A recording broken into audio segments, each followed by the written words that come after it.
Right. This is just after finishing our last game, had a bit of dinner, I'm doing a deck list.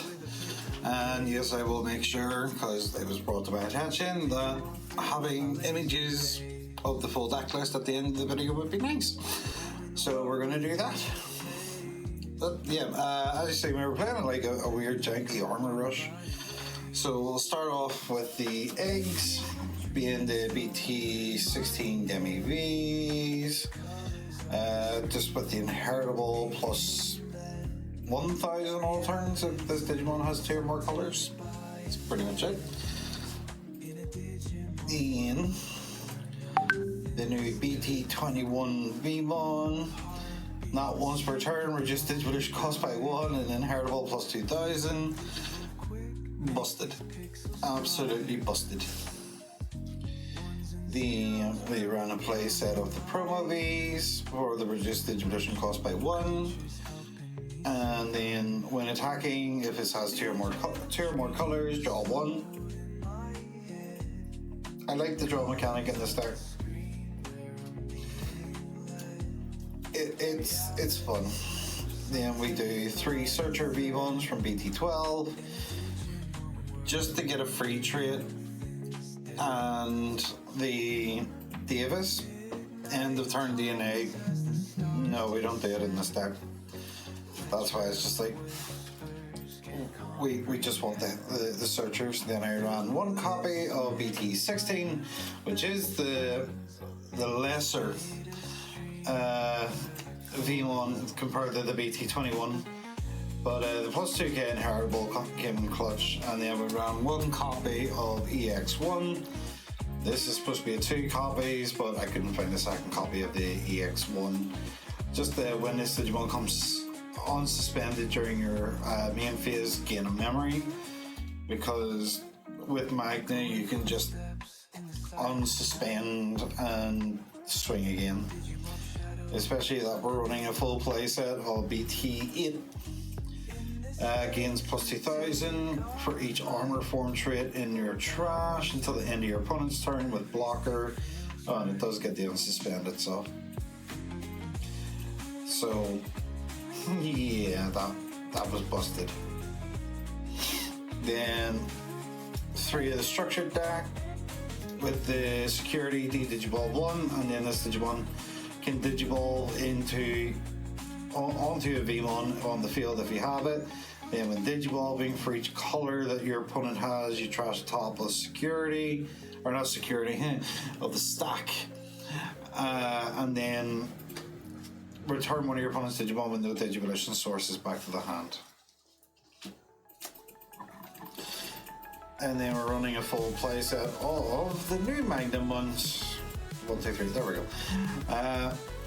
It's pretty much the same as the BT8, but instead of plus 2,000, you can pick an opponent's Digimon and give it minus 2,000 for each armor form in the trash.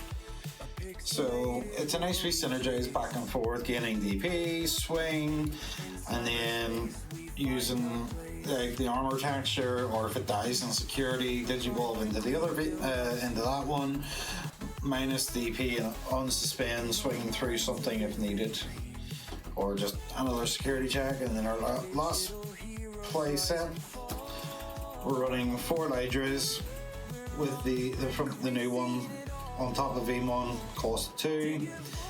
When Digivolving, suspend one of your opponent's Digimon, then this Digimon gets plus 2,000 DP. So sitting by itself, it'd be say 8k, egg 9, one of the Vmons 10, 11,000 with piercing. From a champion, 11k DP. I'm happy enough to even throw security attack plus 1 on top of that and just let it see how many swings it does. Then we run 2 copies of the BT9 Magna X, just for the opponent's turn. If the opponent swings or Digimon attacks, redirect it into this. And then the all turns, if this would be deleted, then you can place this on top of your security and the line stays. And the reason why we're running 2 of them is because we prefer to run a 3 of this one, the new Magnum 1X. Excuse me. Got a bit of the sniffles. But yeah, the BT16-1 when digibulbing, if Magnum 1X antibody or an armor form trait card is in this Digimon's Digivolution cards, until the end of your opponent's turn, this Digimon gets plus 3000 TP and is unaffected by your opponent's effects. Then unsuspend it.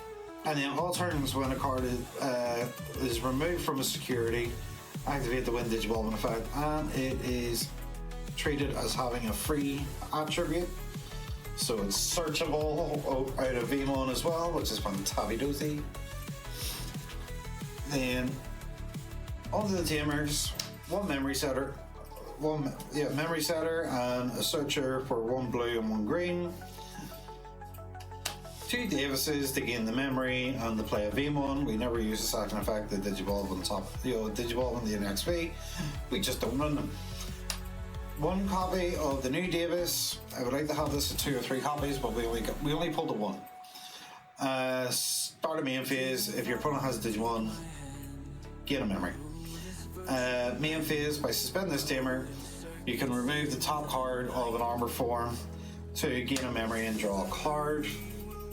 And then one of the things that kind of came in clutch was running the single copy of Digimon Emperor, because you put your opponent into that position where if they're going to raise, you want to make sure that they're set up, maybe slow them down a turn. And then one thing I actually forgot about this in one of the games, we did delete Digimon in battle, or we deleted a Digimon we should have suspended to draw a card, but I haven't used Digimon Emperor since Demon Lord, so I forgot.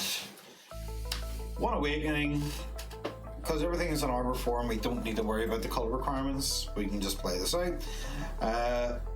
You may Digibulb one of your Digimon with the armor form trait into a Digimon card with Magnamon in its name from your hand, ignoring Digivolution requirements. And DP can't be reduced by your opponent's effects until the end of the opponent's turn. I understand why this got restricted to 1. Damn. It's pretty damn good. And then the security, return one card with Magnamon in its name from your trash to add it to your hand, then add this card to your hand. See, because we're running 1 Magna X from the new one. Having that in security, I don't mind. Then we ran 2 Fire Rockets, same again, armor form, don't need to worry about the color requirements. We can just play it out. Get one of your Digimon with 2 or more colors, security attack +1, security effect, delete something that is blocker. We did have one of these in security, the opponent didn't have a blocker. It is what it is, it's a hit and miss. Then 2 blue memory boosts. I picked this over the trainings more for the fact of I wanted to search, and there's a lot of decks that are like, oh, you can't reduce Digivolution cost, and it's like memory might come back, especially with the delay, security, just play itself out. I like doing that wee bit of extra 2 card search. We do run a lot of option cards, very little tamers, so I want to make sure I can see a rookie and a couple of level 4s in hand, so I can start doing a bit of a loop. Then we did run 2 scrambles just to help recycle as well as reduce Digivolution cost. I didn't mind not getting the reduced Digivolution cost. It was either a really nice way to like pass the turn or get the start of your turn effect to like recycle Magnamon X if needed, or any of the Magnamons just to start doing heavy chipping. So yeah, that's the only reason why I ran these, was just the fact of I wanted to make sure I could recycle Magnamon X if it was in security and it goes straight to trash, or if the line does get the Digivolve or dies in any way, shape or form, then we can recycle. Then we're running the armor texture, same again, we don't need to worry about the color requirements because everything in our deck has armor form, up till level 6s at least.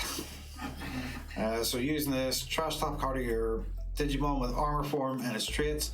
Then you may Digimon one of your Digimon into a Digimon card in your hand with the armor form trait in its Digivolution for its Digivolution cost.